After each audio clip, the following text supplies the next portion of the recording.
Hello, everybody. Welcome along to the Rangers Rabble phone in. Very quickly before I start, if my mic is low, please let me know. I had a wee, not complaint, suggestion in the comments that I need to change my microphone. So if my mic's low, please let me know. Hello, welcome along to the phone in. Hello, everybody in the comments. Everybody watching on YouTube, please like and subscribe.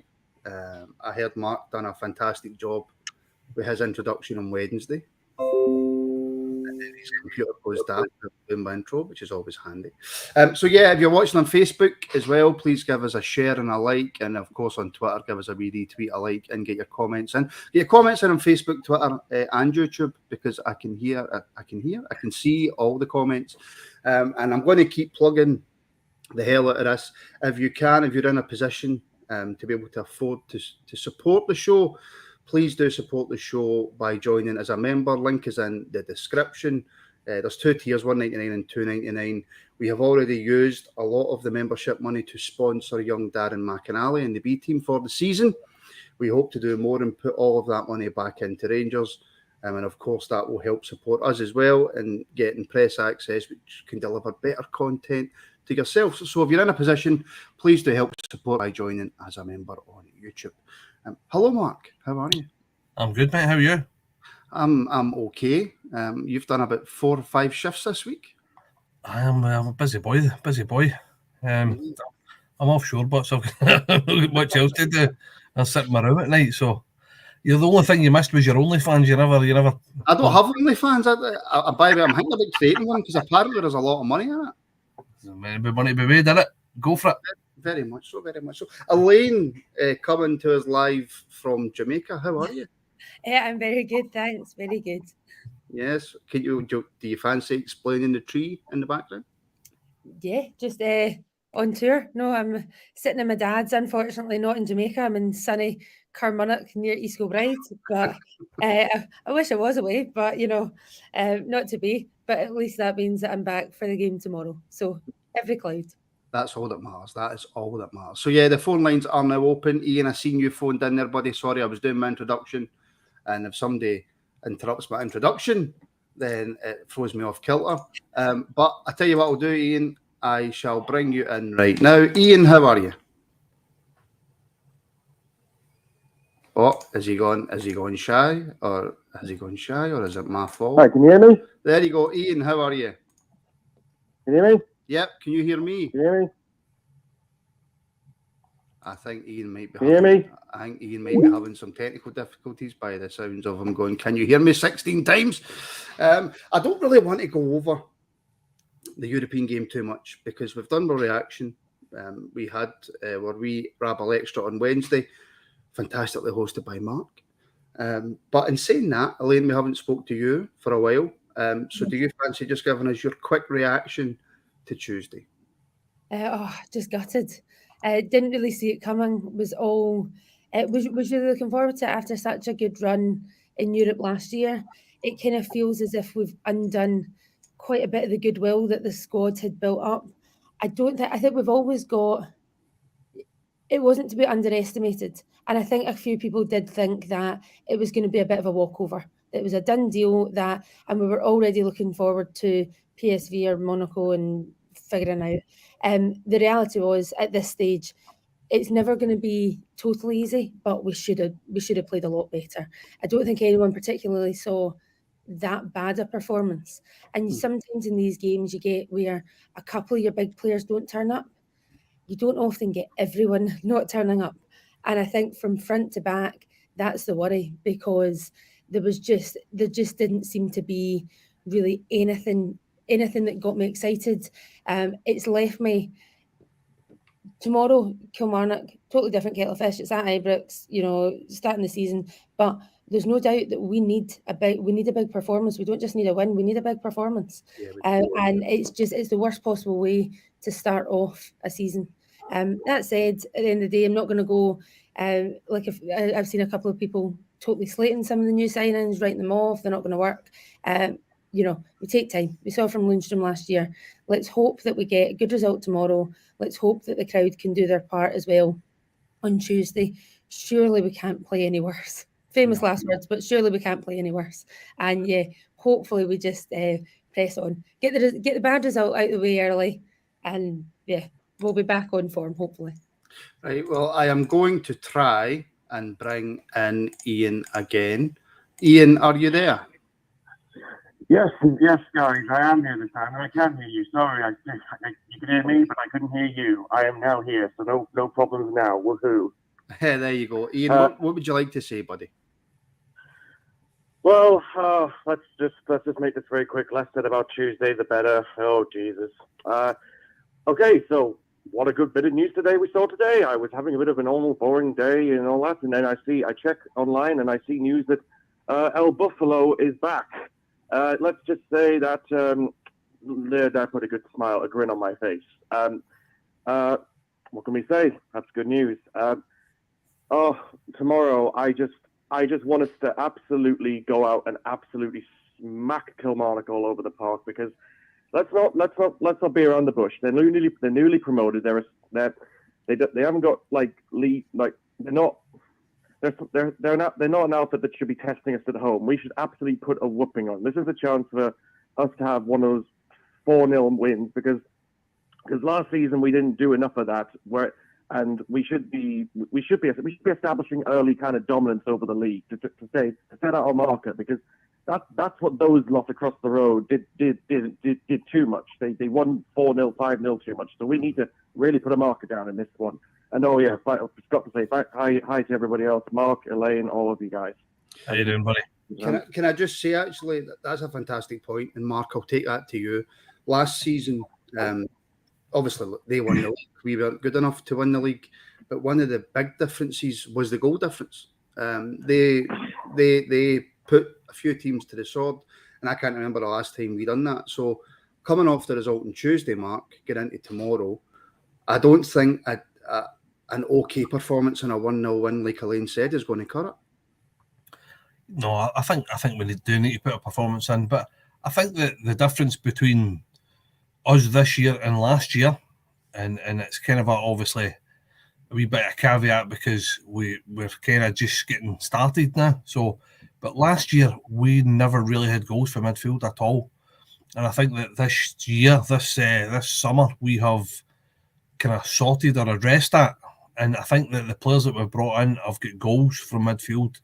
Lawrence, Matondo, Tillman looks as if he's got a goal on him.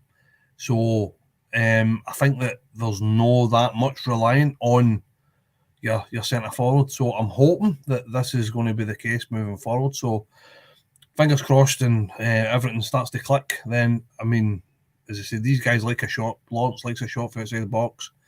Matondo's proven to shoot on site as well, so with a bit of luck, we get a good goal glut this season from midfield.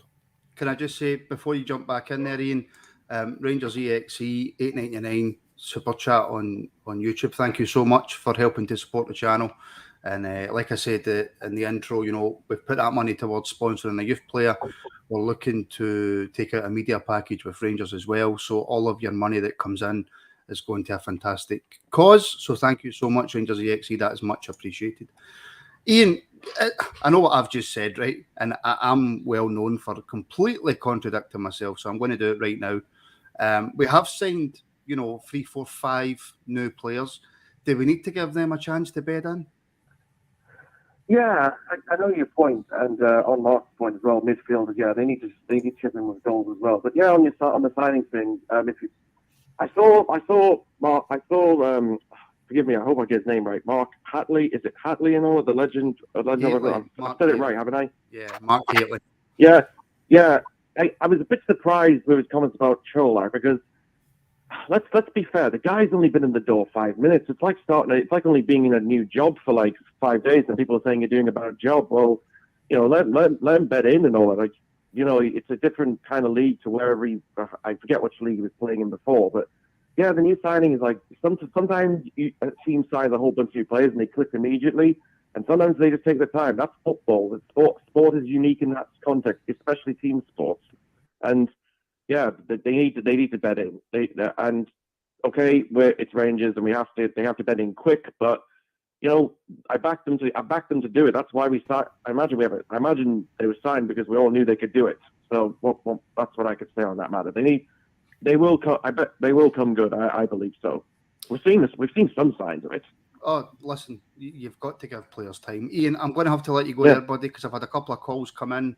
No problem. But thanks again, buddy. You phone in every week. It's much appreciated, and please do phone in again. Thanks, Martin, and good. And let's smash Killy tomorrow. Let's do it. All the best, buddy. Ian. Yeah. On Ian's point, Elaine, and it's something that annoyed me a little bit.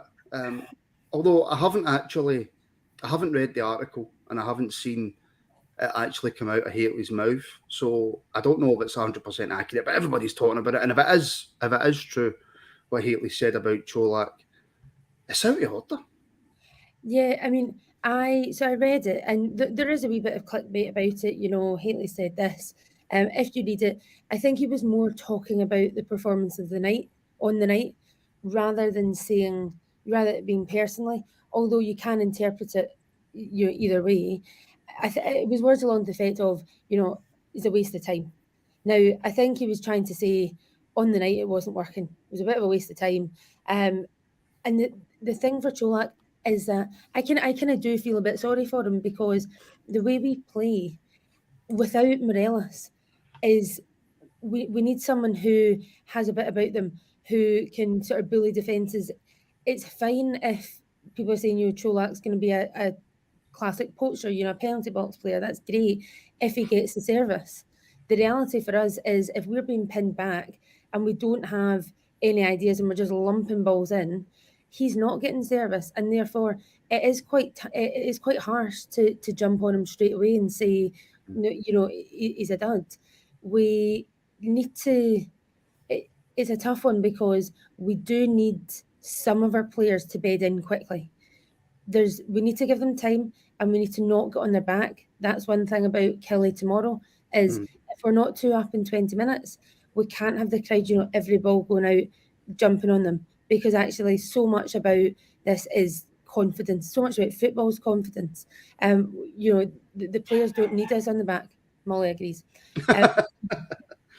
So, but by the same token, you look across the city, they were lucky. Well, were they lucky, or was it good recruitment last year? The people they brought in bedded in pretty quickly, started getting a lot of goals.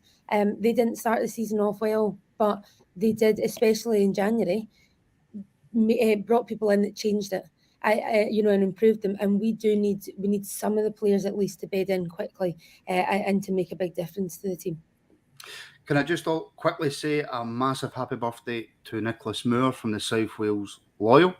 Hope you've had a great day, buddy. And I hope you have forgot my comments on Wales. That was a Mark Haley moment. That was just I spoke and let my belly rumble. I don't even know what the phrase is. So yeah, a big massive happy birthday in Nicholas. See, Martin, just there, I saw one of the comments over a hill, so who said, yeah, he was frustrated, and absolutely, I think we were all frustrated, and we all say stuff like that, and I sound like a broken record, because I go back to Lundstrom, and I was the first person last year saying that he was mince and we should ship him out in January, and absolutely hold my hands up.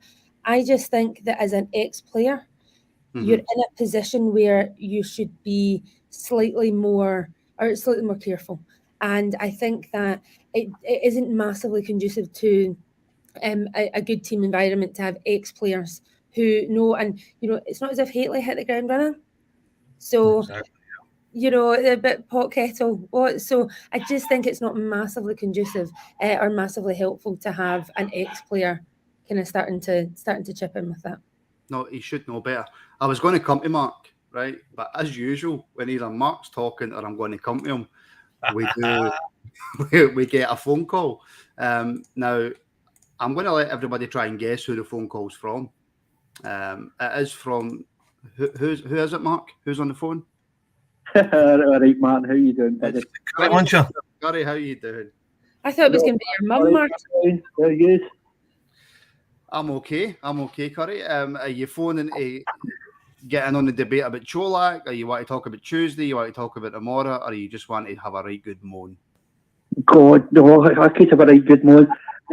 What Elaine was saying, what I caught you anyway. But Mark Hateley was saying, and I think Mark Hateley remembers his first 3 months at Rangers, he wasn't that great.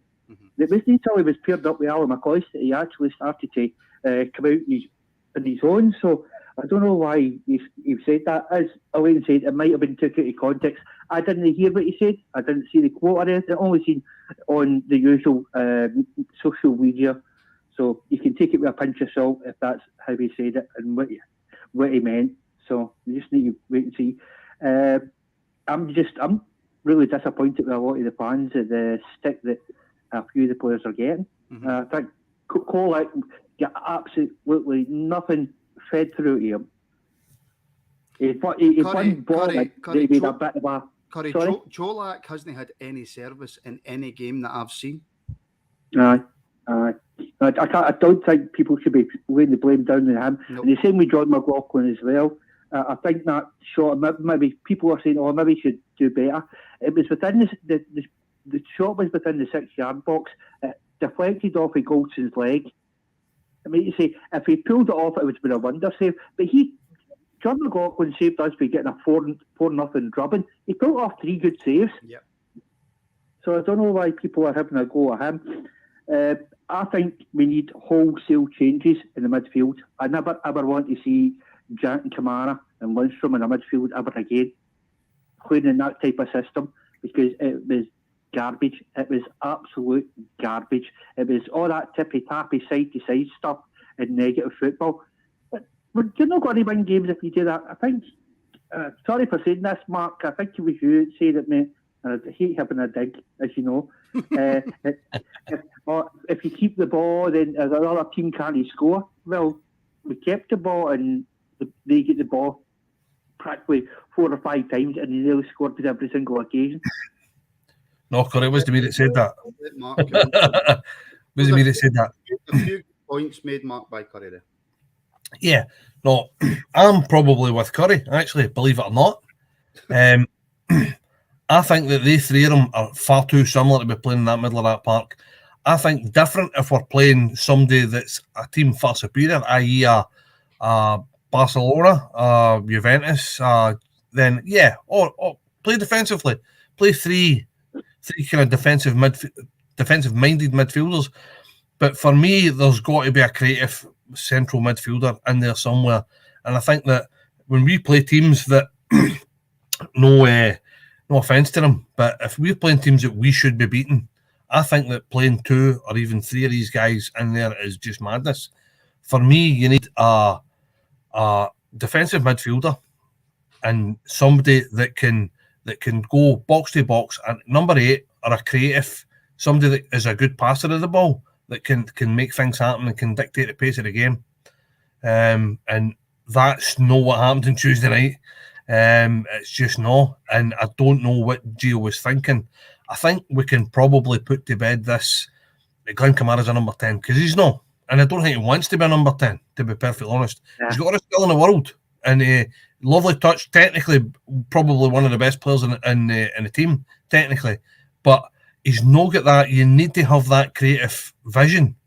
And it is very much a let's pass it to the left or to the right. He doesn't want to play a killer pass or a through ball or try and create or try and beat a man and hit a shot. So, as I said, for me, I agree with you. We shouldn't be having these 3 players playing 2 at a push. And I mean, at a big push. But we shouldn't be playing 3 of them at the same time. No, definitely not. Curry, CGM saying our midfield should be Lundstrom, Tillman and Lawrence. So that's leaving out, obviously, Jack and Kamara. Where do you sit in what Mark said about the midfield 3? Obviously, you don't like to see 3 defensive-minded midfielders in games that we should win and should dominate. But that midfield 3, what do you think it should be?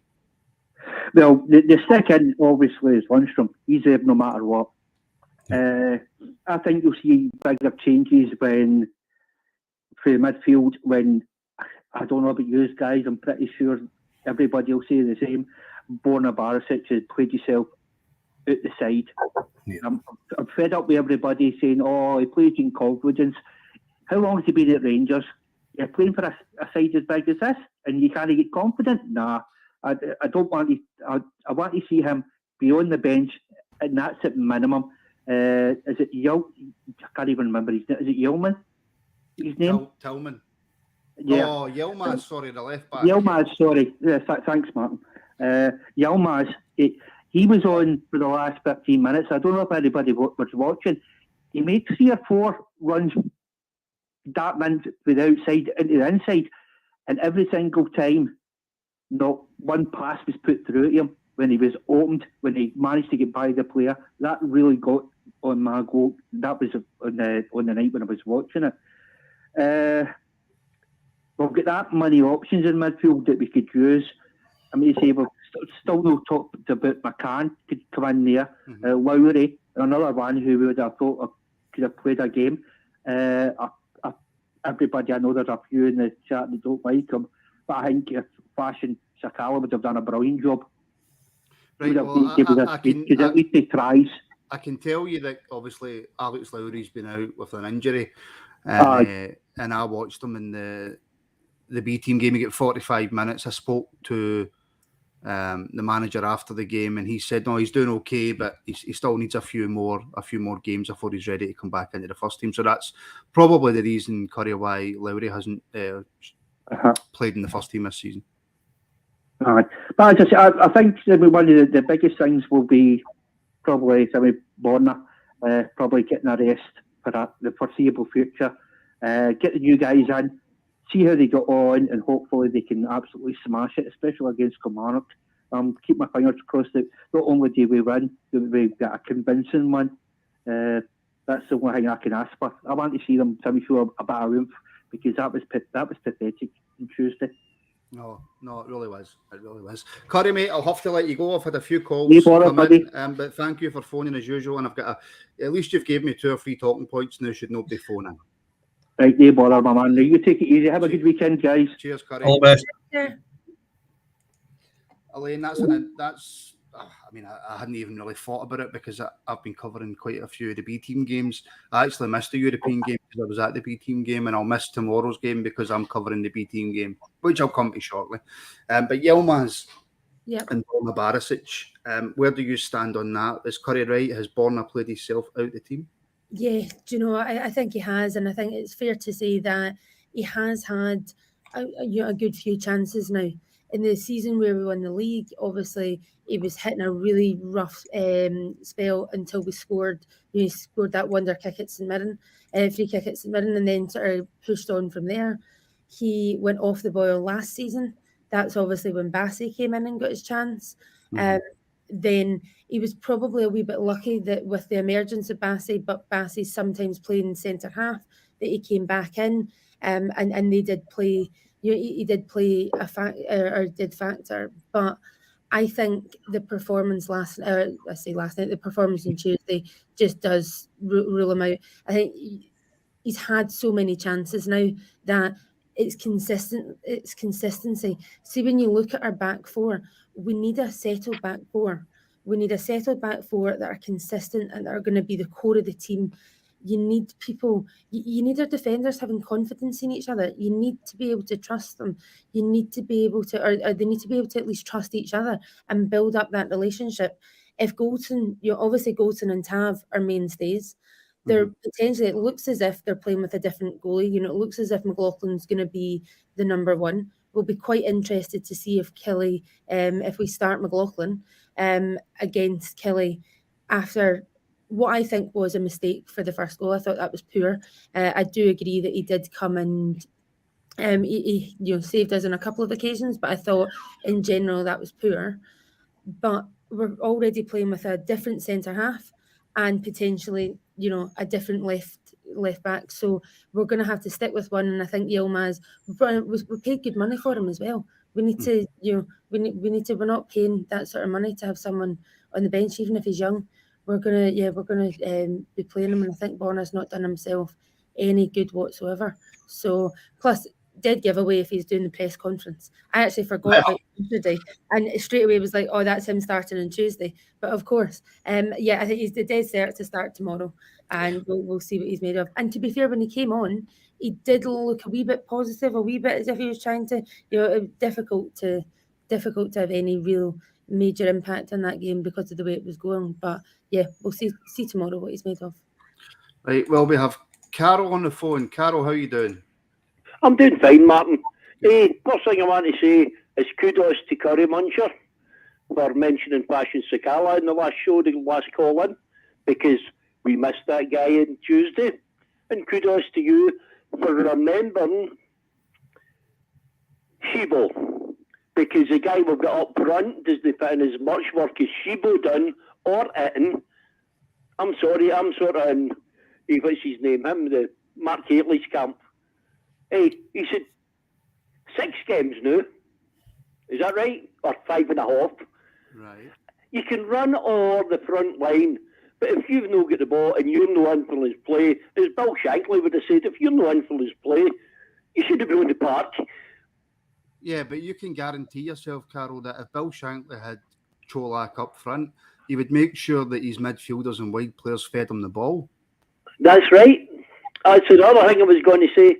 For the last, I think it's 8 months now, I've been hearing in every podcast, when Gio gets his men, when Gio gets his philosophy across, and he gets his Dutch players, he's not got a philosophy. It's Steven Gerrard 2.0.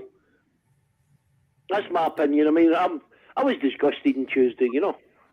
I think 99.999% of the Rangers fans, Mark, were disgusted on Tuesday. What do you make a Carol's point? I'm going to disagree with you a wee bit. I think that the big boy Cholak has not got the service, and I understand what you're saying, but I'll make a point. How many times in the last 4 games has any of our players got to the byline? Not very many. That was Cholak. Yep. So once we got to the byline and he scored a goal, yeah. So no, maybe twice, 3 times. Byline on Tuesday, and they've been there to fit it in. Yeah, but what I'm saying is that I'm talking about the service. So the service teams know what it should be, and if me as a Rangers fan watching the game, all right, I'm wanting the team to do well, and we never played well, but the service has not been great. You get a ball whipped in against Livingston. It was a good ball. It was the first decent ball of the game that got whipped in, and the finish was outstanding. That was one chance, one decent ball in, one decent chance, and bump. He put it away, and he put it away with aplomb.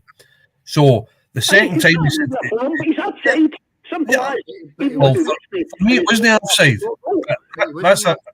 That's another pod. Did he get the goal?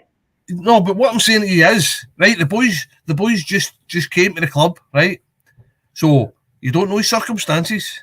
You don't know if he's no family here, doesn't know anybody here, right? Doesn't know the squad, doesn't know how any of the players that he's playing with play. So his runs that he makes will eventually get picked up by the players that he's playing with. So he will not.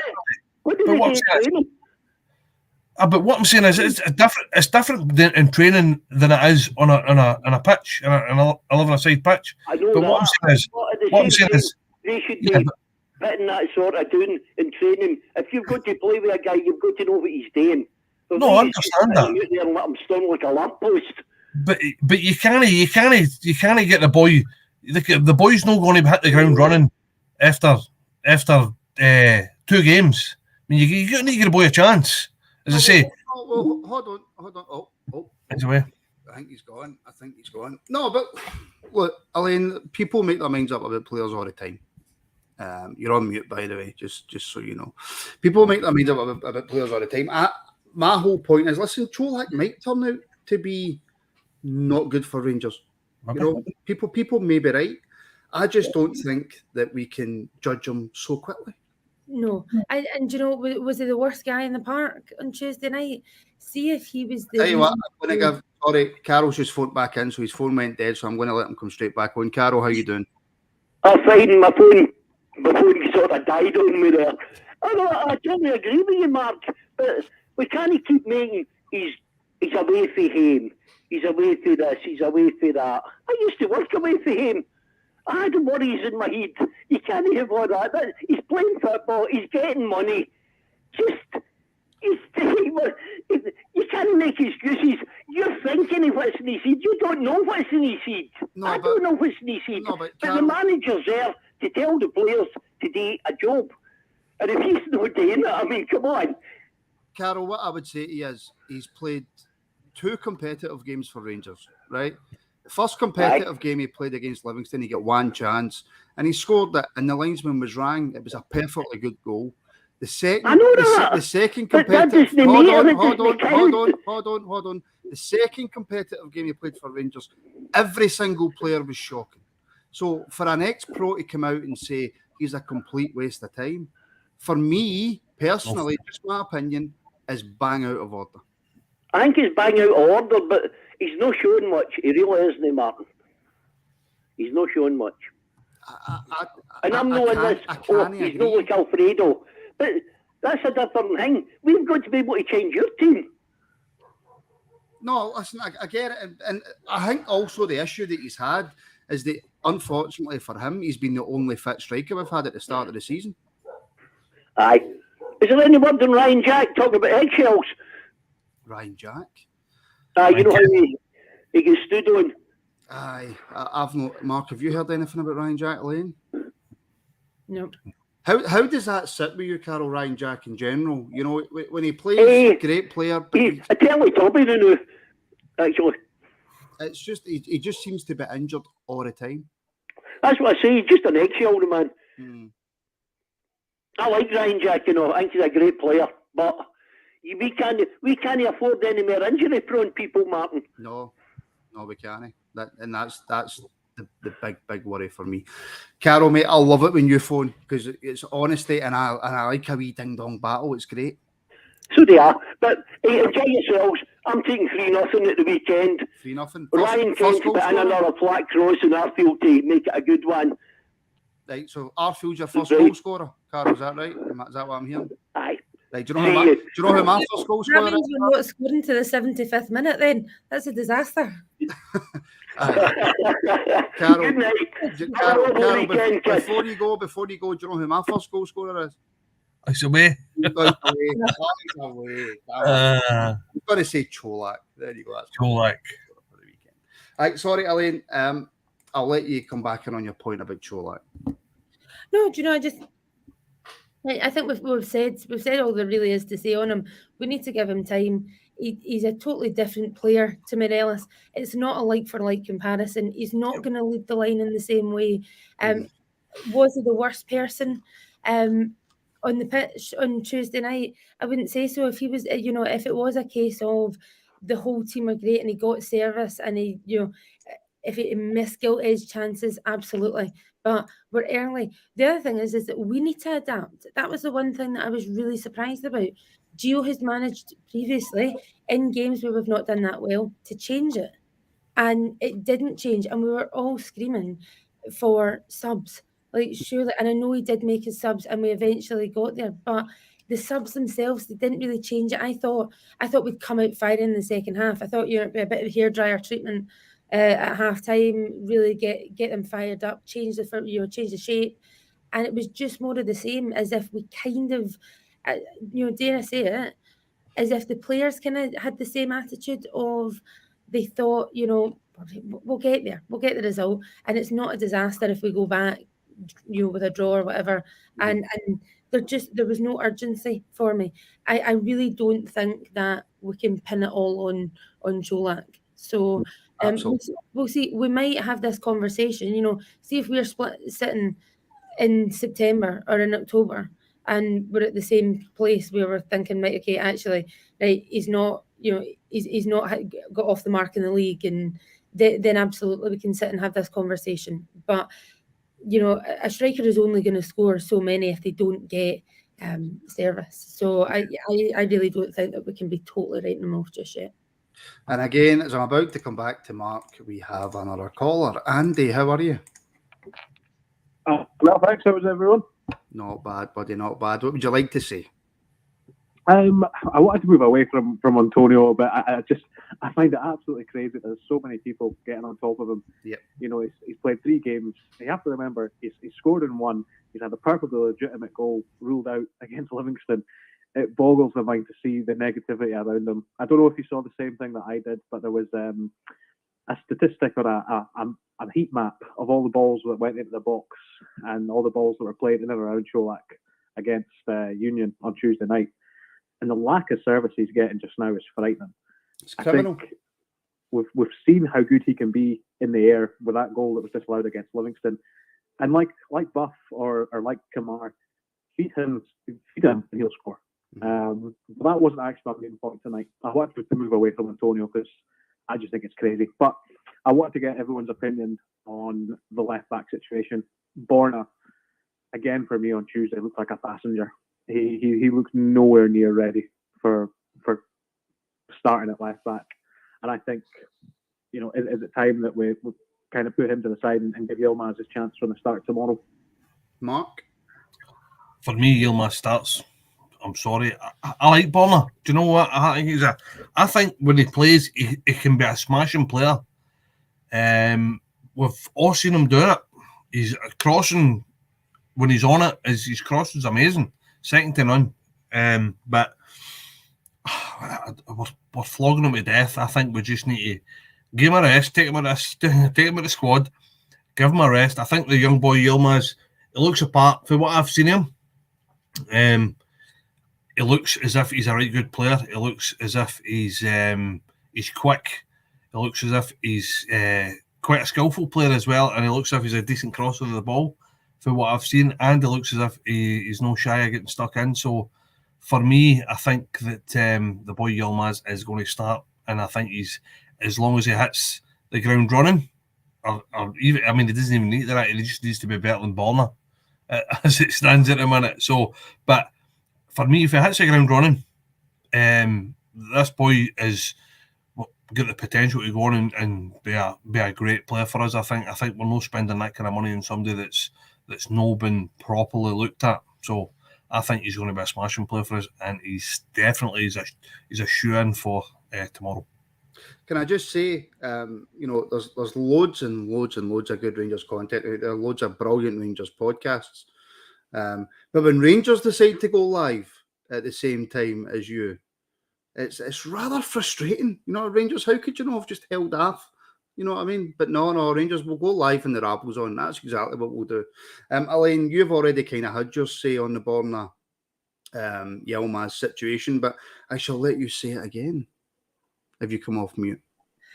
I'm just trying to make sure that Molly's not having too much of a say. Yeah, just exactly kind of what I said before. I do think that Borna's just he's had his chances. As much as, you know, as much as we're all harping on about don't judge a player too quickly, there is also, you know, he's used up his goodwill, I would say. So Yilmaz, we've spent the money. It's a wee bit like Davies as well, the centre half. I know that we had Suter coming in, and that's great. And I also think that we need to give him time too. But we're not spending that sort of money to have them sitting on the bench, realistically. And I think it wouldn't surprise me if we established the back four with Tav and Goldson, with Davies and Yilmaz as the four kind of solid back four. Obviously, we'll tinker with it, bearing in mind we are going to have a lot of games coming up. We are, no matter whether we don't get through, you know, no matter what happens on Tuesday night, we are at least guaranteed European football through the group stages of the Europa League. So certainly we'll rotate, but I think Yilmaz and Davies are going to be the two mainstays in that team. Just very quickly, Curry, no, I will not explain what it is because we will lose the last 180 people that are watching right now.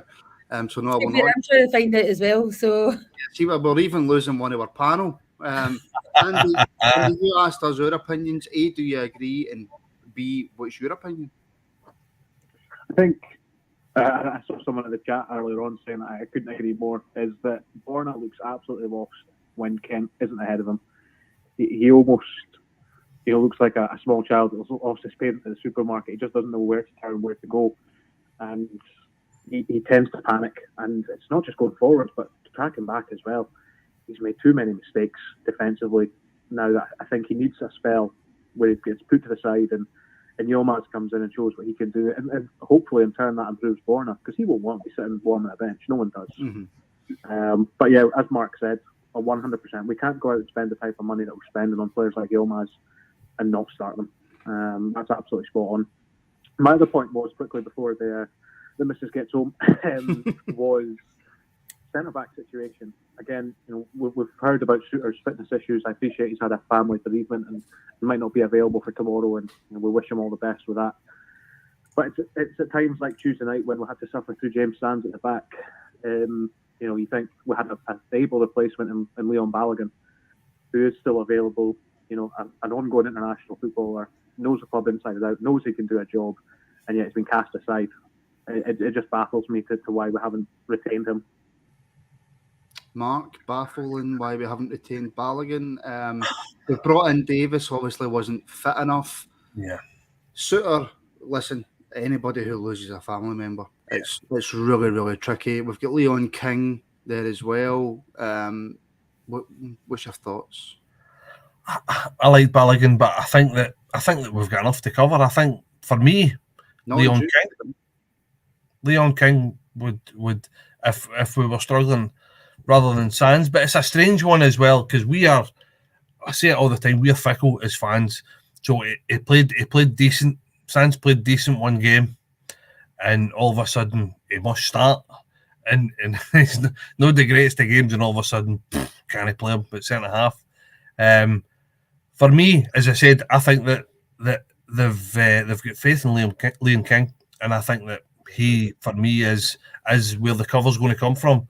Just say, remember, you've got Hollander, you've even Big Cattages still there as well. So I mean, there's plenty of cover. We don't need Balogun to come in and we've got 3 million centre halves. So I think we've got plenty of cover. I'd rather see a fit Balogun ahead of Hollander. Hollander's made of glass. Yeah. Elaine? But tell me this, can I just jump in? Can I ask you a question then? So if Balogun's 100% fit and Hollander's 100% fit, who plays? Who do you play? I have to be perfectly honest. I still think I'd go with Leon. I think we've seen him.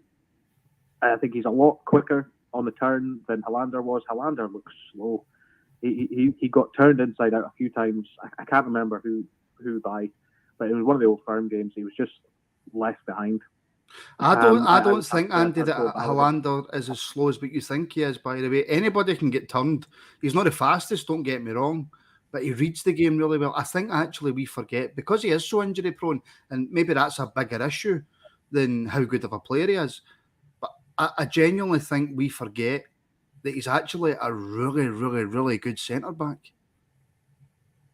It's more the waiting for him to become fit, though.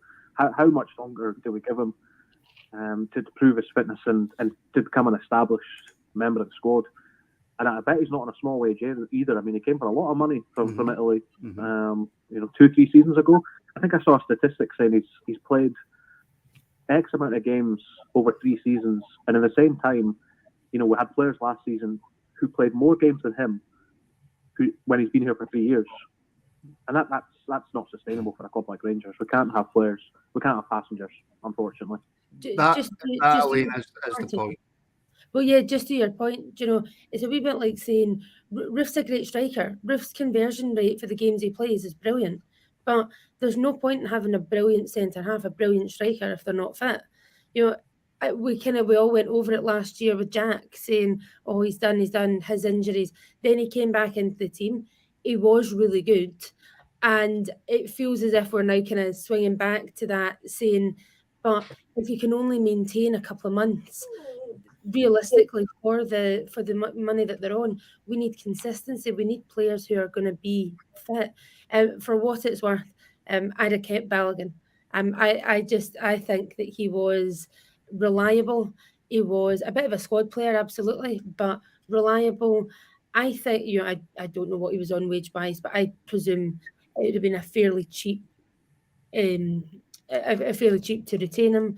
And we used him at right back last year against Celtic in the first Old Firm of the season. And he was outstanding. I think, I'm not sure if he was man of the match, but I remember looking at that team at the time And when the team sheet came out, I was like, it's a disaster. Balogun at right back. And actually, I thought it was, he played a blinder. So for me, I think we've got other. I appreciate we do have cover, but are they going to chuck Leon King into a Champions League qualifier? I don't think so. I think they're more likely to put, as you say, Sands back, potentially even Lundstrom covering.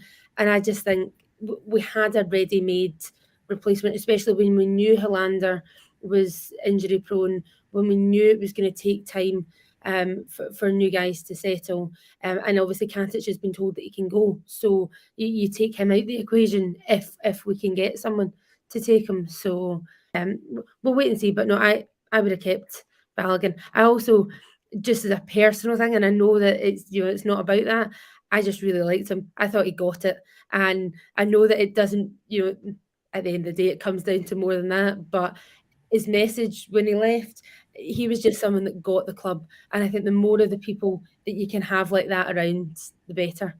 So, yeah, I'd have kept him. I think he's a great example of one of these boys who without a doubt, caught the Rangers bug. I can't remember which game it was after he gave the interview, and he pointed to the crest and he said, "You've really seen what this is all about tonight."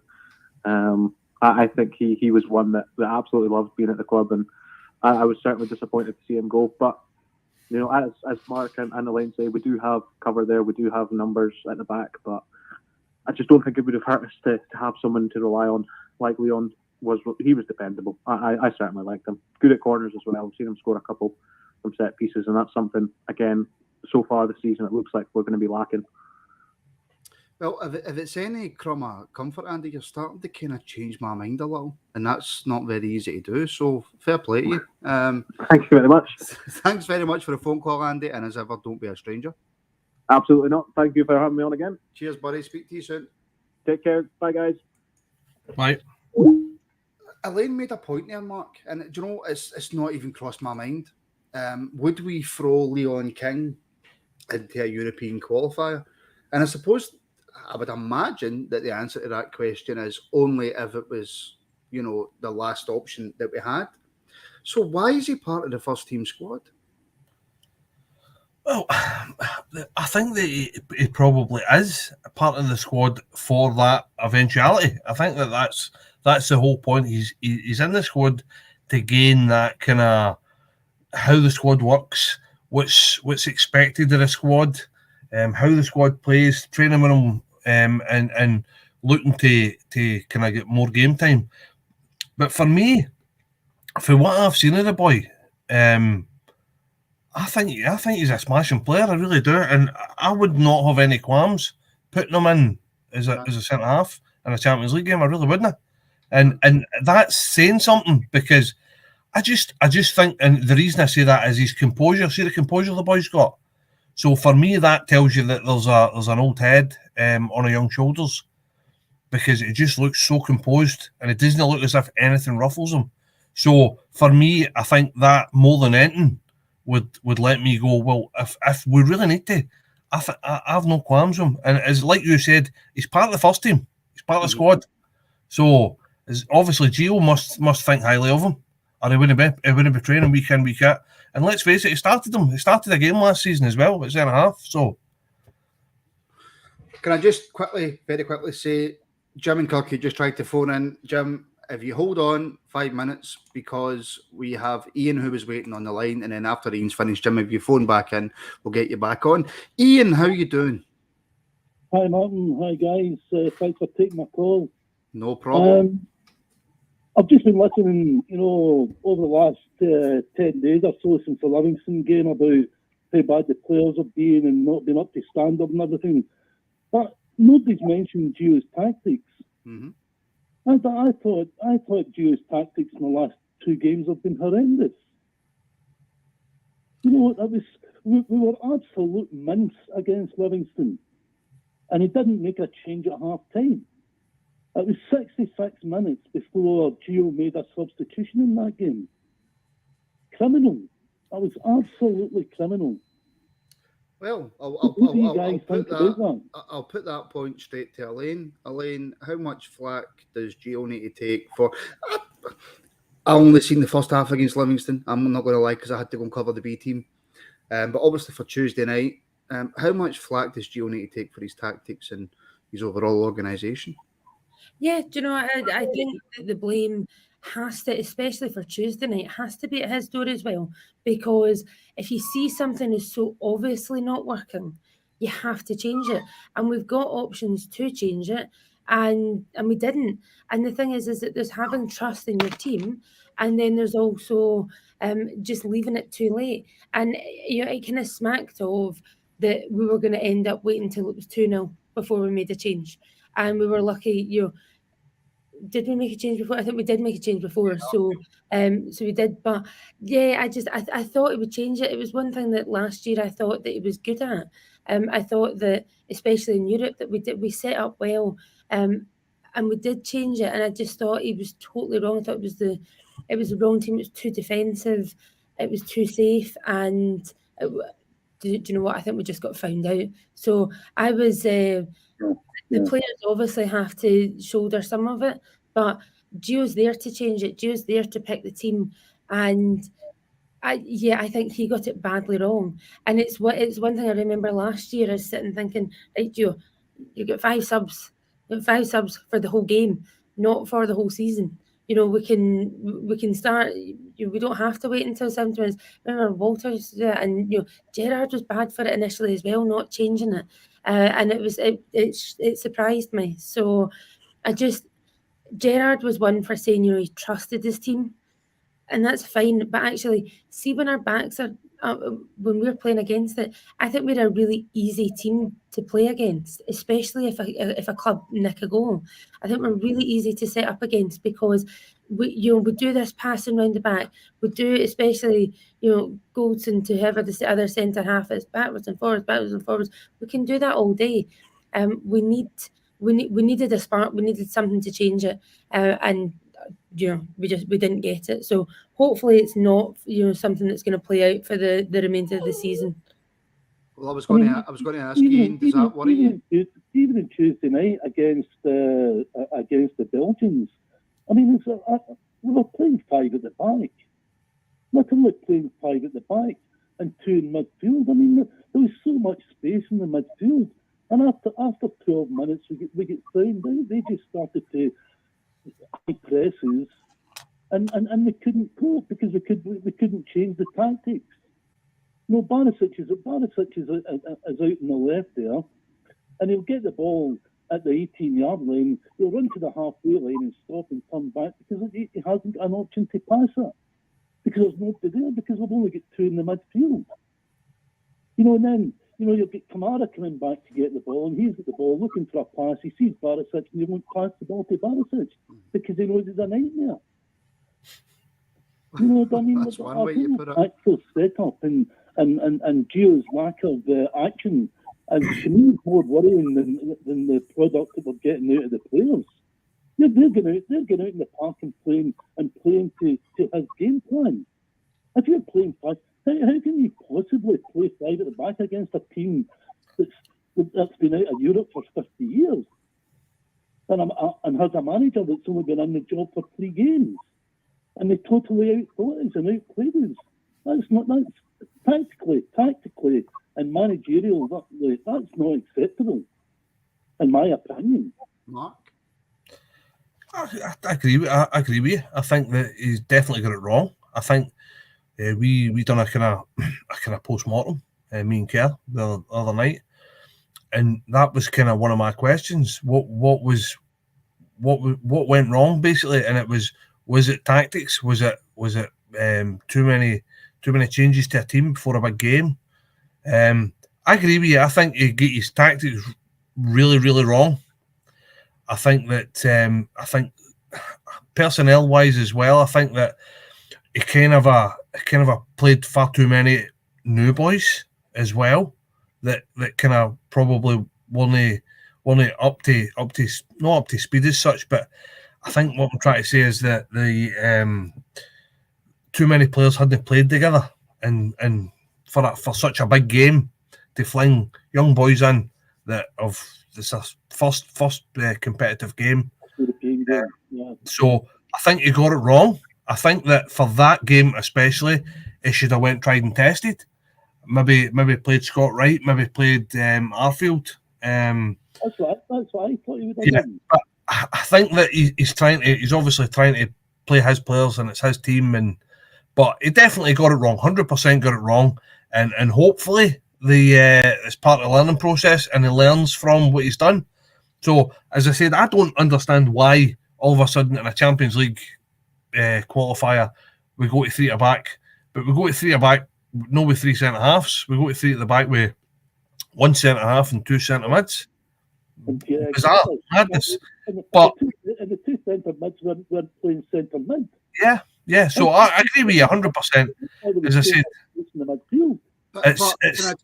can I just stop you all just really quickly and put this point to you, Ian? Yeah, it's been a shaky start. We didn't play well. Gio got his tactics wrong. But this is still a manager who got us to a European final. Yeah. You know what I mean? Yeah, so he clearly knows what he's doing. Maybe he's just tried something different for Europe and it's not worked. So the question I've got for you, Ian, is, are you worried going forward? I'm not.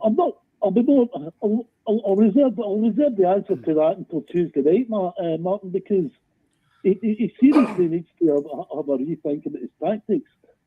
You know, I mean, look, on Saturday, if he plays 3 at the back on Saturday, that's going to be another nightmare. We should be going with 2 at the back against Kilmarnock because he won't be offering anything up front. We need to go 2 at the back against teams like that. They're not going to come at us. They're going to sit deep with 2 banks of 4 like they always do. So play 2 at the back. Sorry. You know, have a decent midfield in there and give Cholak some service. I mean, everybody's running Cholak down. Like Martin said, you get no service. Yeah. And Mark as well. I mean, you can't expect the guy to perform if he's not getting the service to do it. No, you cannot. Ian? Martin, one of the points I was just going to say, because I saw CJM had posted saying, a lot of teams play it out the back, and just to kind of say that, and on that point about Tuesday, a lot of teams do. It's just that actually sometimes we struggle to play it out the back. We get caught in the back, and it just doesn't look as if we've got any ideas going forward. And I think that was one of the problems on Tuesday night, was you can have as much possession as you want. Teams will give us as much possession. If we're not going to do anything with it, and we've got no creativity or no midfield to kind of go forward and try something, then we're really going to struggle. So, I kind of totally agree with the caller. Hopefully it's not going to be the same tomorrow, and hopefully we do see just a different setup. So surely, there's one thing playing away from home in Europe. There's a whole other thing playing, a league game at Ibrox. Certainly, I think we'll see totally different tactics and probably a bit of a changed team tomorrow as well. Ian, thank you so much for phoning in. And by the way, thanks for being a channel member and supporting the Rabble as well. I should say that. So thank you very much. No problem, Martin. It's great to talk to you. Thanks, Martin. Take my call. Cheers. See you guys. Cheers, Martin, Ian. All the best. Cheers. Bye. There was about 4 or 5 people who tried to phone in there. So if you phone in now, I will bring you straight in. If somebody's talking, I will interrupt them and I will bring you in. And somebody's took me up on that offer already. Hello and welcome to the Rabble. Good evening. Hello. How are you? How are you, Martin? All good? Yeah, not bad. Who's that? Mine's Brian. Brian, how you doing? How are you? Fantastic. I've just got a quick couple of things to say. I think that the other night, I think that Gio got it wrong. I think that people are out there giving him stick that he doesn't deserve. He's got one thing wrong. He's tried something, it didn't work. I think we need to move on. The other thing I've got to say is that if we played like in the Champions League, it would probably become embarrassing. We are, in my opinion, we're Europa League level. And I think we would do better in the Europa League than we would in the Champions League. Because I understand the Champions League is money, but Europa League, I think we would go further. You've got that caveat, though, that if you finish third in your Champions League group, you go straight into the Europa League as well. Do you not think we're good enough to finish third in a group in the Champions League?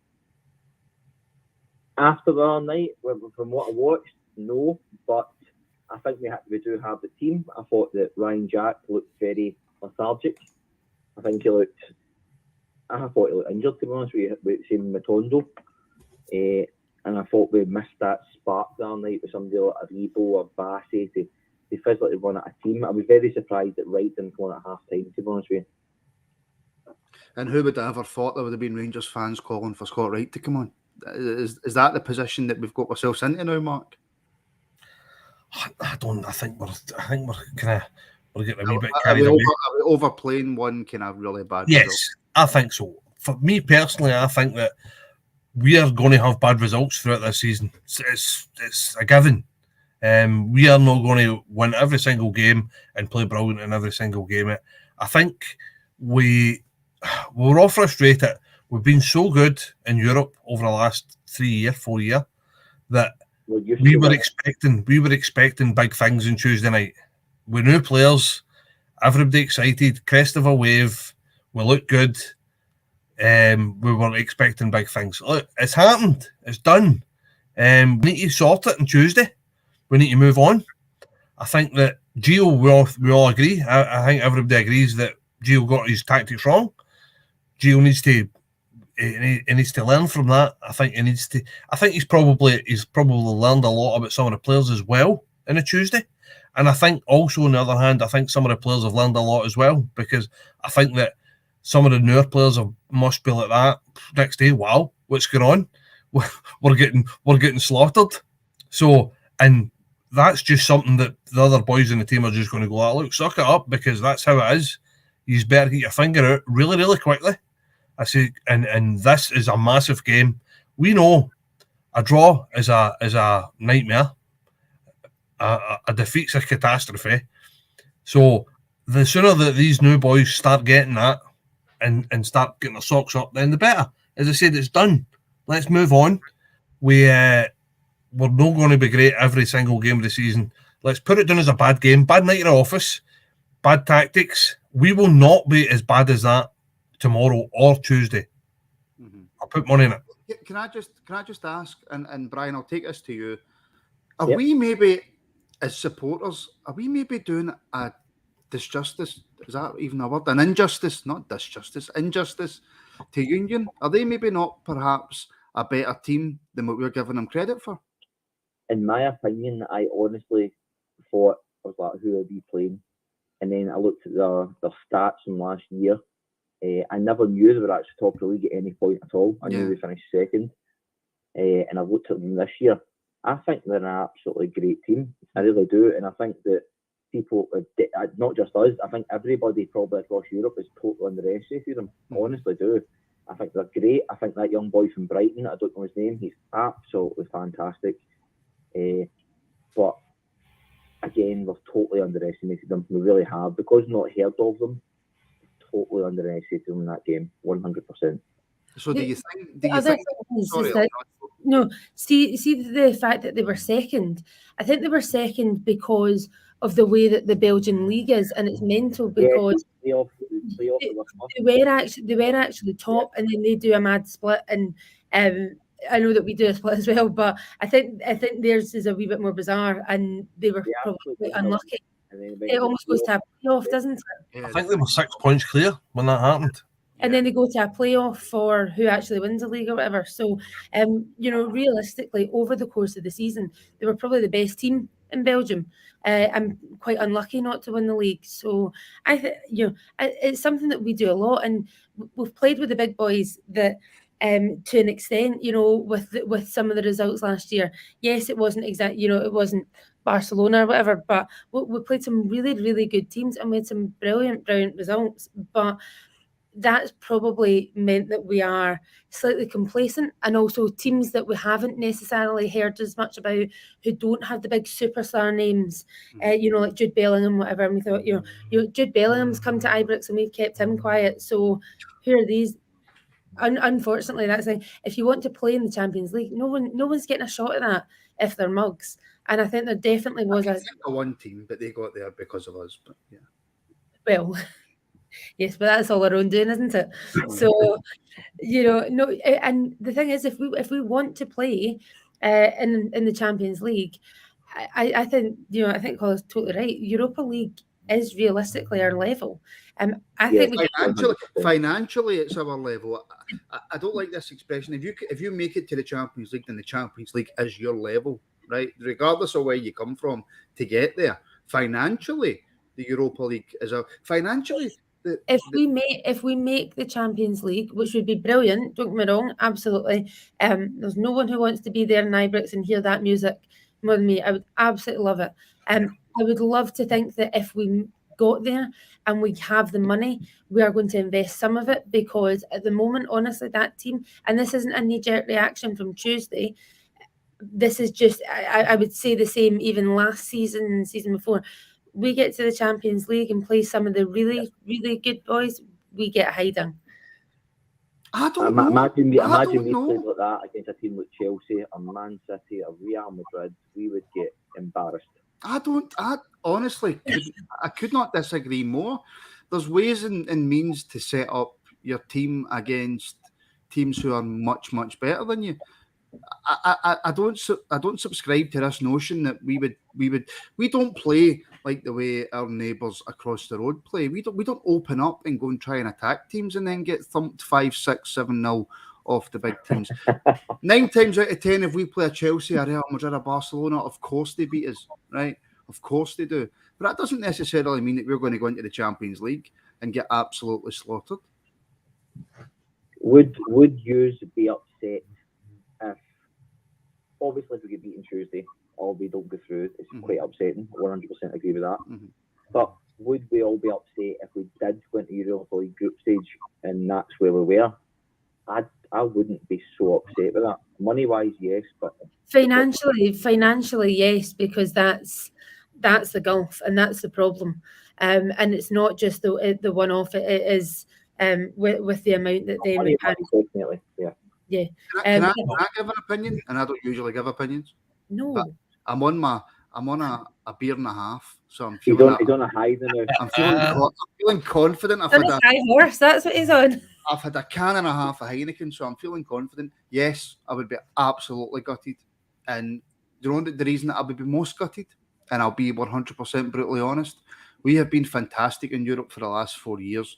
We have brought Scotland's coefficient to where it is now, right? We are the only reason for that. Considering that we've been in 2 European finals since they won a knockout game and more, right? We have brought Scotland's coefficient up so high, and then we fluff the league and they get into the Champions League. I will be absolutely gutted if we do not get into the Champions League this year. 100% gutted for that reason. I'll give you my opinion. I would be the exact same as you. I don't care about the money. I'm not interested. I'm not interested in what our level is or who our level is or anything about it. I want to hear that Champions League music. I want to be back in that Champions League. I couldn't care less if I need to go and murder somebody's granny. I want us in there. Simple as that. I'm not caring. That is where I want to be. And that to me is, I don't care. That's where we need to be. That's where I want to be. And I want to hear that music at Ibrox. Simple. End of story. Yeah. Brian, mate, thank you so much for phoning in. Fantastic. Thanks for taking my call. You have a great night, guys. And I'll see you all on Tuesday. Yes, well, yes, you will, actually. Thank you, Brian. Have a good night. Cheers. All the best. Do you know what we haven't spoke about yet? The game tomorrow. We're an hour and 10 minutes in and we haven't spoken about the game tomorrow. But if you want, you can phone in on 0141 628 7237. And, Jim Fikirky is doing it. Jim, you've tried to phone in 4 or 5 times. My apologies. You just kept getting beat to the punch. But how are you? I'm fine, mate.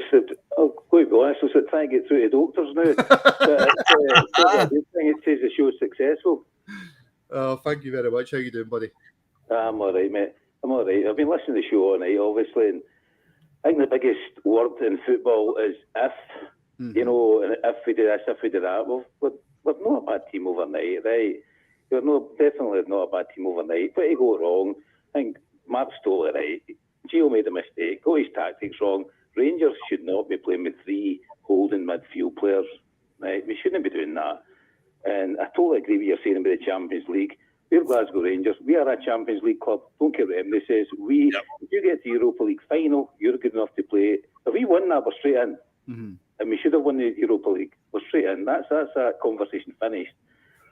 But anyway, my biggest worry, moan, whatever you want to call it, and I've said it 2 or 3 times in the show, we badly need a goalkeeper. Badly need a goalkeeper. I think Elaine was kind of hinting at it, but the earlier caller was talking about the first goal. I don't think John McLaughlin is Rangers class, never mind Champions League class. I've got nothing against the guy. I think Alan McGregor is either playing, he's not a bench warmer, he either plays or we get our goalkeeper. Right, now I'm like 1 3/4 now into a can of Heineken, right? So I've got 2 cans of Heineken, 2 Richard Goffs. Well, there you go. So I'm going to give another opinion before I take it to Elaine. My own opinion, just my own personal opinion, I think McLaughlin's good enough. I think McLaughlin's a cracking goalkeeper. That's just my own personal opinion. On your second point about McGregor, I thought it was strange giving him a year's contract because I always thought McLaughlin was going to be in goals this year. So giving McGregor another year's contract for me was strange, considering you've got young McCrory there as well, who I think is good enough. But Elaine, I will take that point to you. I think it's probably a difficult one because I actually wish they asked Gio before the game, is McLaughlin your number one? And he wouldn't answer. And maybe that's a conversation, a private conversation, and that the goalies know where they stand. But until we know, or until we're a couple of more games into the season and McLaughlin's played every single one of them, then things will become, clearer. But at the moment, because we don't know who our absolute nailed-on number one is, you're going to have this anytime any one of them makes a mistake. You've got that. Now, you've got... We're 2 competitive games in. You've got the Livy goal where people are going, right, well, McGregor doesn't come off his line, so he wouldn't have been chipped from there. You then have, and that was a bit tongue-in-cheek, but then you also have the first goal. And McLaughlin did make a couple of good saves. Certainly when we were 2-0 up, we were lucky that it didn't go to 3 or 4. The result didn't flatter PSG at all. The reality is it could have been a lot worse. I thought he was suspect for the first goal. I thought that he should be saving that. I know it's close proximity. I thought he should be saving that. And for me, maybe he's the same as the other players. Maybe he needs a run in the game, a run in the team. The players need to know who their number one is, to know how they work. McLaughlin obviously comes for a lot more balls, which will give the centre halves a bit more confidence, etc. But for me, I don't think we've got either one nailed on as a number one. I wouldn't put McGregor back in. I know he's capable of some brilliant saves, but I think if you look to last year, how many times he was at fault, certainly how many soft goals we gave away, that isn't the answer to me. You either stick with McLaughlin, give him a run in the team and see how it is, or you look elsewhere. I don't think McCrory's got a chance this season, and that's not because I don't necessarily think he's good enough, but I think the way that giving McGregor the contract, to me, rules out McCrory as an option. Can I just ask, Jim, right? And obviously, look, everybody's got different opinions. That's why we love football. If McLaughlin isn't good enough and McGregor's maybe got on a bit in years, if we're looking to bring in a goalkeeper, right, who's got the shot-stopping ability of McGregor, who's as good a goalkeeper as McGregor, or a goalkeeper who's good enough for what we need, how much is that going to cost us? Well, I would probably say it would probably cost, depending on what age they were, experience they were. I would throw that back down to Ross Wilson, Gio and his coaching staff. That's their job, as I've said in the show before. And I think, there's definitely better options out there for our club than John McLaughlin. Every time, even against Livingston, they're saying he's good at his feet. He is not bad at his feet, right? Every time, I think sometimes he nearly gets caught on the ball, and you're like, I'm going like, just get it off, because that kind of pop in us. And I just think maybe we've been wasted with goalkeepers. I do not think it's good enough to play. He's came from Sunderland, Hearts, and I've got nothing against him whatsoever. And Elaine's saying there, made some good saves at the end, but I'm sorry, that's what he's paid for, right? He's paid for that. That's his job. But see, if you actually look back in the game where we were horrendous, he doesn't make that mistake. The referee doesn't make a horrendous decision. The game finishes nothing each. Again, And but that's it's all that's the ifs, way buts, European and football maybes. is, you know. It's all ifs, buts, and maybes, though, Jim. That's it. I mean, I'll take it to you, Mark, because I know that you and Kerr spoke about it on Wednesday. Again, I will repeat myself. I think McLaughlin's good enough. So what I said about it on Wednesday was that because we've gave McGregor another year, we are going to have this conversation the whole season. Mm-hmm. We have created a rod for our own back here, because see if McGregor does he sign another year, then he's my number one. So simple as that. So I think that probably it wasn't the best thing to do. For me, it was, if you're giving McGregor another year, he's number one. Simple. I don't think you should have brought McGregor back to be number two. I think we're number two. I think young boy McCrory's is good as you would want for any other number two. So I can't understand the thinking and the reasoning, the rationale behind giving him another year. So for me, we've made a rod for our own back. We're not having this conversation if McGregor never signed. Simple. And I can't the only way you're going to get this is to come out and go like that. He is definitely, we're number one. That's it. We're sticking with him. He's one man. McGregor's only backup. And until Gio does that or somebody does that, then, as I said, it's a moot point, because we are going to have this exact same conversation. The minute you put McGregor back in, if McLaughlin doesn't play well, you put McGregor back in. McGregor might have 2 good games, and as soon as McGregor makes an error or costs us a goal, exact same conversation. Why we're not playing McLaughlin? McLaughlin started the season as number one, so you can't win. It's an unwinnable situation that unless you take one of the two out of the equation, then we're going to be just kicking this ball about forever. So that's my point, Mark. Is we need another goalkeeper. We need another goalkeeper, because even the worst scenario we get, just say for talk's sake, John McLaughlin gets injured. Hopefully not. So then you've got Alan McGregor sitting the bench for say someone. How much fit is a 41-year-old going to be between the sticks? And no luck, will probably be one of the biggest games of the season. I think you know what I'm talking about, because that's the way it seems to be. That's what you've got to think about when we need a goalkeeper. I think we need to sign a goalkeeper who is now the Rangers' number one goalkeeper for the next 3 or 4 seasons. That's the way I look at it. An age 25-year-old, whatever it might be. And that's up to Gio, Ross Wilson, to go to perhaps Holland and go and get him. We do have Robbie McCrory there, Jim, right? Now, Robbie came in and played 2 games for the first team. And he did not put a foot wrong. I thought he looked quality. I like Robbie McCrory. I like him as well, but I don't think he has the answer again. And maybe I just think that the way we are, we need that goalkeeper that does win you points in their own, and I don't see it at Ibrox at this moment in time. That's all I'm trying to say. I'm not criticising the goalkeepers, but I think we need that goalkeeper that can win games in his own. That's problem is they're expensive. I don't know who. That is the issue. They're expensive. Jim, thank you so much for phoning in. No bother. I'll phone you about 3:30 next week, see if I can get through for 7. Thanks very much. Take care of yourselves. Have a good weekend, guys. Martin, one point just before I take someone else was agreeing with Mark in terms of the goalie. See if we hadn't signed McGregor for another year. Mm-hmm. And what I think would have been quite a fair way of doing it is the way that we've always done it with the League Cup or the Scottish Cup would be if we had McLaughlin as number one, but then had McCrory doing one of the cups. And that's probably enough at McCrory's stage to bed him in a wee bit, to get him a wee bit more confident, to get him, I know this is someone who's gone away and played for other teams and done seasons away or whatever. So he has kind of done his time, but to get him real first team football, if we see McCrory as the long-term option, that to me would have been the sensible thing. Yeah. I think we've seen that McGregor's on the bench. So I think if we're looking at one of the cups, the chances are maybe that's the deal that McGregor will come in for then. That takes you back to the caller saying, is a 41-year-old, going to be able to be match fit just purely for those games? But the reality with McCrory, whether he's good enough or not at the moment to go in as number one, he's too good to not even be on the bench, and we'll lose him. there was already chat of him moving away. And I think we have probably shot ourselves in our foot a wee bit, keeping McGregor on. Great servant to the club.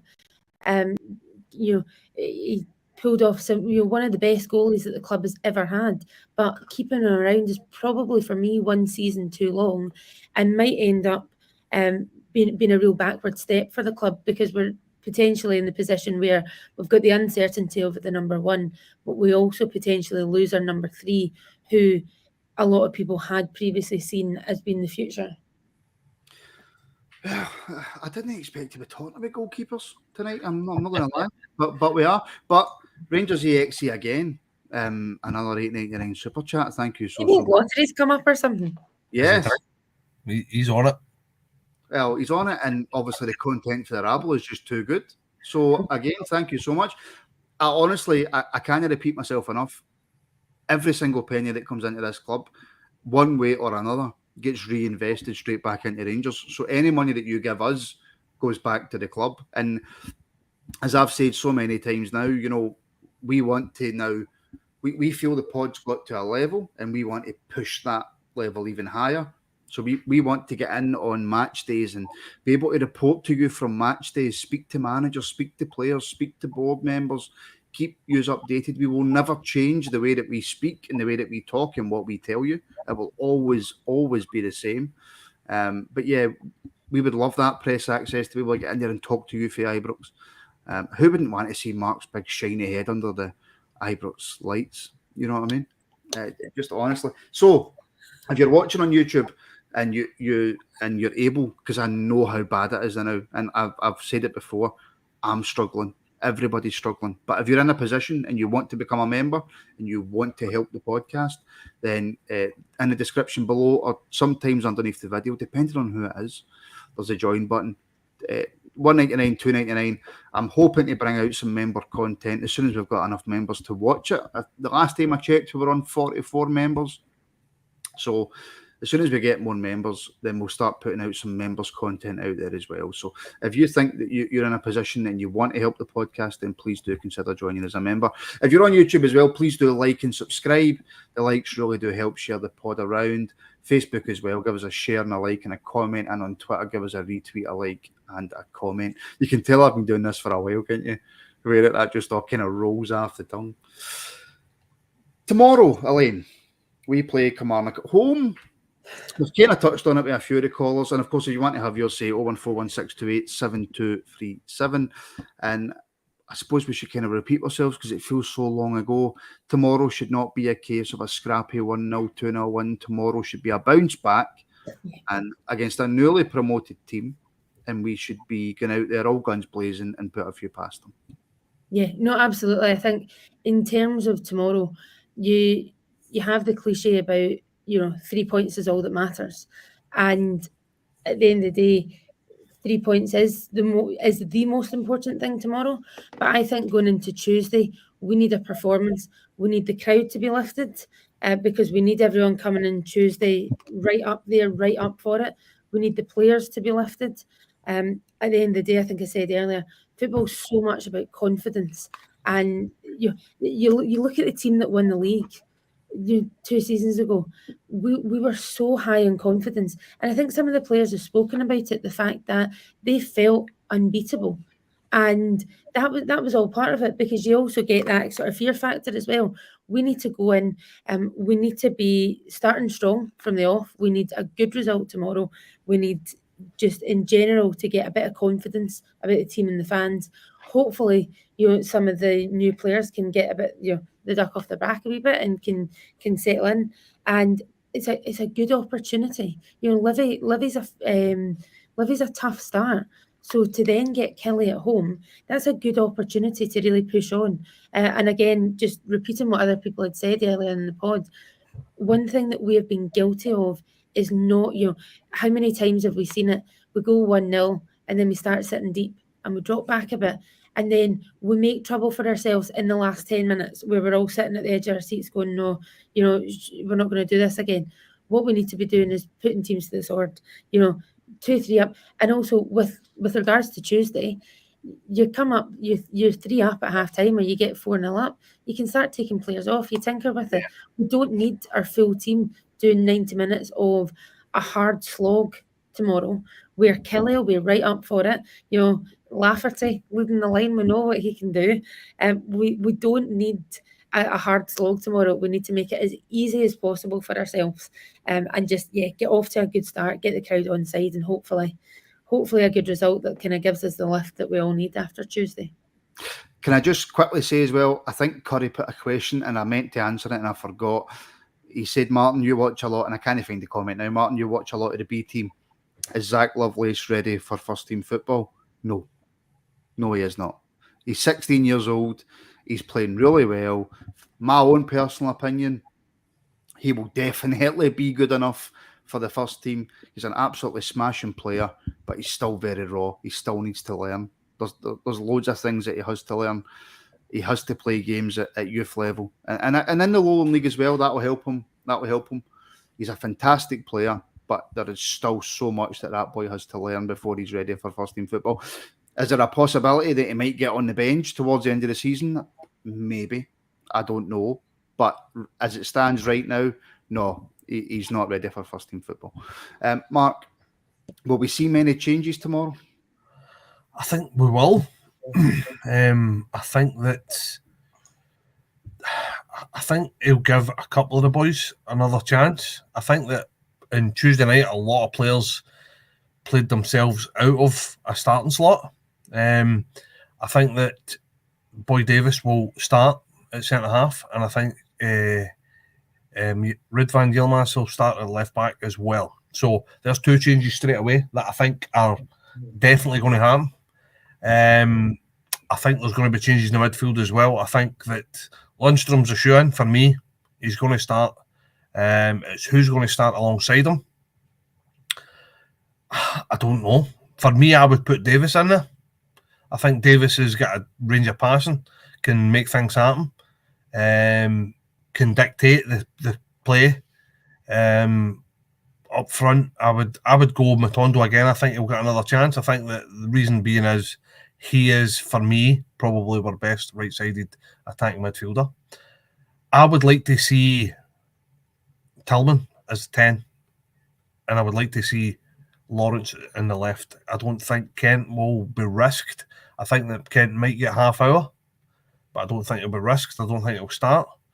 But the other hand as well, does Sakala maybe come into the thinking at the left side as well? So I think up front, Jolak's going to start. I know that Alfie's back. He's going to be in the squad. But same again, I think they're not going to risk him for the start. I think he will get maybe half hour, depending how it goes. I mean, but I think there'll be changes, definitely changes. I think that Barisic is not going to be anywhere near that. I think probably Kamara's going to get dropped. I would like to see him dropped. I think that's what he needs. But I definitely think there's going to be changes. I know that I've kind of rattled through a full team there. But there's quite a lot of people in the comments coming in about Lowry should be getting a game. Lowry's nowhere near ready to start a first team game. He's just coming back for injury. You know, he played 45 minutes for the B team the other night. That's where Lowry is. So don't expect Lowry anywhere near that first team yet. He's absolutely nowhere near ready. And so, yeah, get that out of your heads. Elaine, I think we have to remember as well, though, that, yes, you know, newly promoted team and all that. I get that. They know what it's about. It's, you know, it's Derek McInnes. Yeah. So and our results against Aberdeen when he was there was, you know, he'll know what it's about. He'll have them set up for it.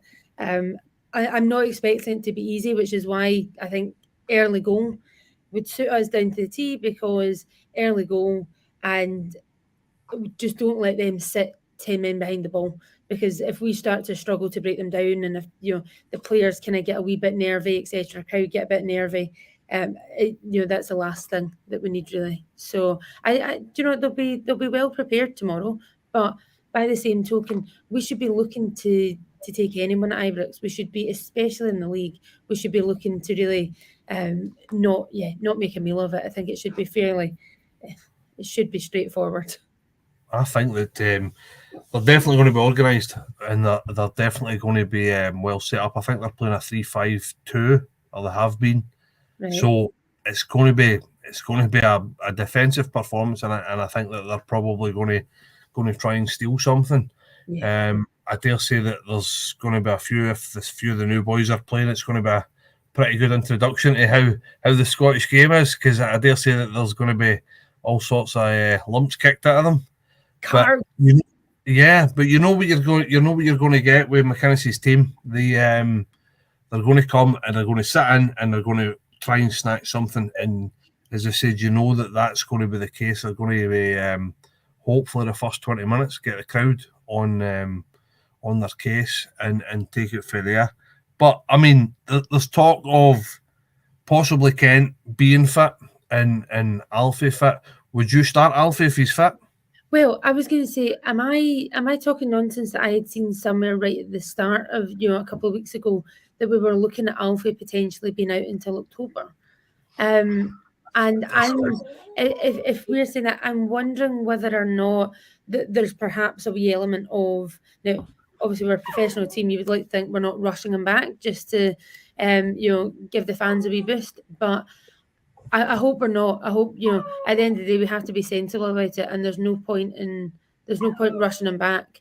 But if he's in the squad, if he's fit enough, then go for it. But no one doesn't like him, so we might find that he comes on, scores a hat trick, and we can take him off and rest him for Tuesday. Can I just say, this is live on YouTube, folks, right? This isn't radio where you can nip off to the toilet and come back after the adverts. We don't have any adverts. So yeah, I was busting for a pee, so I had to go to the toilet. Unfortunately, if anybody wants to sponsor the podcast, by the way, we're always looking for sponsors. If you want a wee ad put up and give us time to go for a pee, then by all means. Yeah. How big, Elaine, no, I suppose, is the fact that we'll have Morelos, on the bench, not fully fit, but hoping to get some minutes. I think it's really important to take a bit of pressure off of Čolak, because he's getting a lot of stick. He's come into the team. He is basically the only fit striker we have. So to get Morelos back, and if Gio fancies this free at the back, who's to say it's not going to be Čolak and Morelos up front? I don't mean tomorrow, I mean in general. Yeah. Do you know, I think it's massive for us to have a fit Alfie back. I would just really stress he needs to be fit. And we need to be, and the other thing as well is we need to be patient in that he's not going to be match fit. That's the difference in terms of Alfie hasn't played for months. So it's one thing having him back, and certainly the way that we play is going to be, it massively suits having someone like him. So if we can get him back, I'd be more inclined to say it's more important for Tuesday night because of the way that they're likely to set up. But yeah, absolutely massive for us to have him back.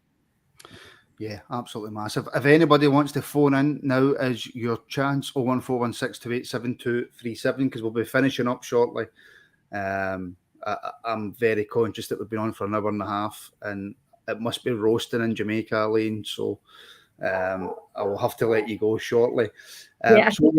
Molly's starting to lose patience with me. Yeah, Molly's starting to lose patience. So yeah, if you want to phone in and get... I thought that's where you were going with the whole YouTube thing, because you could start hearing her. She's not wanting to make an appearance, but she's starting to lose. Yeah, I know. Yeah, where's my mum? What's she doing?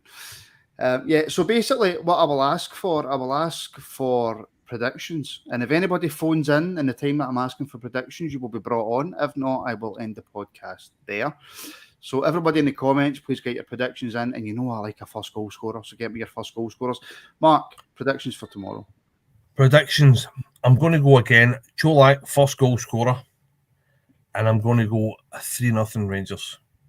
Oh, Čolak 3-0, that would be nice, and a good performance to top that off. Elaine? Yeah, looking convincing win. I'm going to go 4-1. Not 100% sure we're keeping the clean sheet. Go for Tav. Go for Tav. Well, Gallant Pioneer, he's going 4-0 Tav. Folgy's gone 2-0 Čolak to get both goals. That would be nice. And Ian Hamilton is going 5-0 Čolak. and they've all just started coming in now. Nicholas, channel member, 2-0, Lawrence and Matondo. Paul's going 3-0, Tillman, and David Chris is going 6-0, Cholak hat trick. That would take us nicely into Tuesday. And there's loads of 17-0 CGM. I mean, come on. I mean, even I'm optimistic, but I'm not that optimistic. And Mel is going 2-0, Alfie. This has been a very good phone in. There's been loads and loads of calls. It's been beautiful. It's been lovely. Oh, sorry, I was just reading a comment there, and I didn't know that was aimed at me, but there you go. We'll be back on tomorrow. We'll pre-match build up to the Kilmarnock game, and of course post-match reaction. For our members, me and William Irwin will be at the B team game.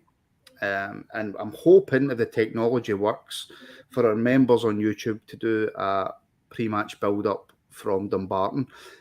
It's not ideal, the B team and the first team playing at the same time, and it's not ideal to set up podcasts when the B team and the first team are playing at the same time, but we have committed to covering the B team this season, and it's something that I've always wanted to do. Our very first episode of the Rabble was an academy review, and it's something that we're passionate about covering, and it's something that we will always cover.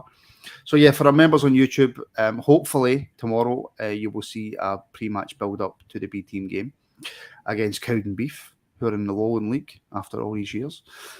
So yeah, if you can become a member, if you're in a position to become a member, I would urge you to do it. It really helps the pod. It helps us get press access for the B team, the first team, deliver you better content. Thank you to Mark. Thanks very much. Thank you Pleasure. to Elaine. Thank you. Thank you to everybody watching. Please like and subscribe. Do all the good stuff. Thank you to everybody who phoned in tonight. Absolutely brilliant. Thank you to all the comments. I really appreciate every single one of them. And hopefully we'll see you all tomorrow at 2 p.m. For the pre-match build-up to the Kilmarnock game. Thank you.